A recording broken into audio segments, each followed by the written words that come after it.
আসসালামু আলাইকুম, welcome back to my channel. আমি তামান্না চলে আসলাম নতুন আরও একটা ভিডিও নিয়ে। আশা করছি বরাবরের মতো ভালো লাগবে।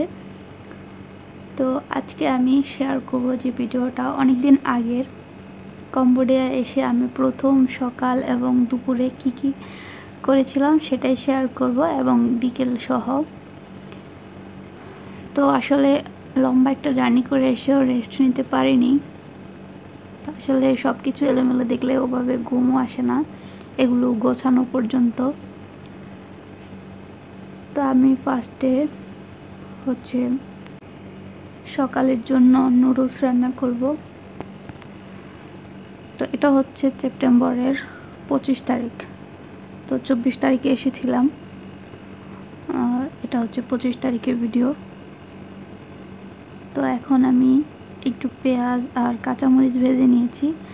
আর যে প্যানটাতে আমি নুডলসটা রান্না করব, প্যানটা অনেক বড়, দেখে কিন্তু বোঝা যাচ্ছে না।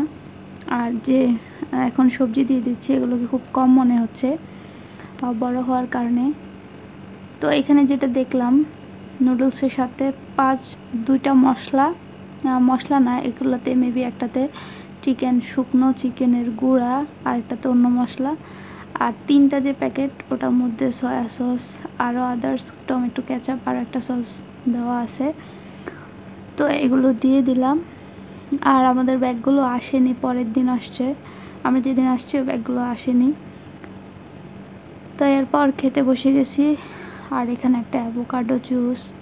তো আমি প্রথমেই খেলাম, খারাপ না, ভালোই। আর এরপর দুপুরের জন্য রান্না করব। এখানে একটা লাউ নিয়েছি। এই লাউটা একটা বেগুনের সমান হবে, ছোট একটা লাউ। তো মাছ দিয়ে এটা রান্না করব। তো তখন আমি ব্লেন্ডার কিনি নাই। তো রসুন কুচি করে দিয়ে দিয়েছি, আর পেঁয়াজ কাঁচামরিচ। এটা আসলে রেসিপি না, আমি আমার সেই দিনটা শেয়ার করছি আর কি। তো এরপর মাছটাও ভেজে রেখেছি। তো এখানে এসে সব কিছুই অন্যরকম লাগতেছে, খাবার দাবার থেকে শুরু করে একদম সব কিছুই আমার কাছে একদম অন্যরকম লাগতেছে। জানি না এগুলোর সাথে কবে যে একবারে অ্যাডজাস্ট হতে পারবো। তো মনে হয় একটু সময় লাগবে। এই যে কাঁচামরিচগুলো, এগুলো আমার কাছে কেমন জানি একটু গন্ধ লাগে। আমাদের দেশের কাঁচামরিচের গ্রান একরকম, এটা আরেক রকম। তো এখন লাউগুলো দিয়ে দিব। আমি মোটামুটি মশলা টশলা সব দেশে থেকে নিয়ে এসেছি। তো মাছের মাথাটা দিয়ে দিলাম, আর এখন লাউ দিব। তো প্লিজ আপনারা যদি কেউ আমার চ্যানেলে নতুন ভিজিট করে থাকেন, প্লিজ আমার চ্যানেলটা সাবস্ক্রাইব করবেন। আর যদি ভালো লাগে একটা লাইক দিবেন, কমেন্ট করবেন, শেয়ার করে দিবেন। যদি আমার ফেসবুক পেজ থেকে দেখেন তাহলে আমার পেজটা ফলো করে দিবেন। তো এটা ছিল মাছটার নাম কি আমি এখন ভুলে গেছি। তো মাছটা ভেজে আমি এখন রান্না করতেছি। পাতিলটা একদম ছোট, তো যেহেতু তরকারি অল্প হয়ে যাবে। তো এটা বিকেলবেলা আমি একটু বের হয়েছি, আর একাই বের হয়েছি। তো আমি যখন বের হয়েছি, দুইজন বাংলাদেশের সাথে দেখা হয়েছে। এখানে বের হলে অনেকের সাথেই দেখা হয়।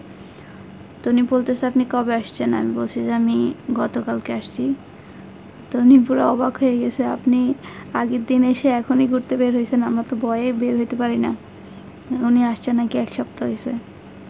তো যাই হোক, আমি বললাম এখানে ভয়ের কিছু নেই, ভয়ের কি। তো এটা আমাদের বাসা থেকে একদম কাছে। তো 5-6 মিনিট হাঁটলে এখানে আসা যায়। আর এখানে দেখলাম এরা অক্টোপাস, তারপরে স্কুইড এগুলো ফ্রাই করতেছে। তা আমার ছেলে দেখে বলতেছে অক্টোপাস খাবে আর স্কুইড। তো দুইটা 4টা নিলাম। পরে দেখলাম যে খারাপ না, বাট একটু কাঁচা মনে হচ্ছে। তা আমি একটু খেয়ে বাসার দিকে নিয়ে গিয়েছি, পরে আবার রান্না করে খেয়েছি। আর মাশাআল্লাহ সুবহানাল্লাহ, এত সুন্দর জায়গাটা। তবে এখানে যেটা সমস্যা, যেটা রোদে 1 মিনিটও না, মানে আধা মিনিট দাঁড়ালেই স্কিন কালো হয়ে যায়। বাট বাতাসের কারণে গরমটা বোঝা যায় না, প্রচুর বাতাস। ইভেন আমাদের বাসায়ও প্রচুর বাতাস, গরমটা অতটা বোঝা যায় না। বাতাস বন্ধ হলে আর কি বেশি গরম লাগে। তো এই সমুদ্রটা কী যে সুন্দর লাগতেছিল। অবশ্যই এগুলো আমরা আসলে ছোটোবেলা থেকেই দেখছি, চট্টগ্রামে যখন যাওয়া হতো তো দেখা হইতো এগুলো। তো এখানে একটা ব্রিজ আছে, এটা খুবই সুন্দর, কিন্তু আমি এখনও যেতে পারিনি কারণ আমার ছেলে যেতে চায় না, ওইখানে পানি আর বালু এগুলো নিয়ে খেলে। তো আজকের ভিডিওটা এই পর্যন্ত। সবাই ভালো থাকবেন, সুস্থ থাকবেন। আল্লাহ হাফেজ, আসসালামু আলাইকুম।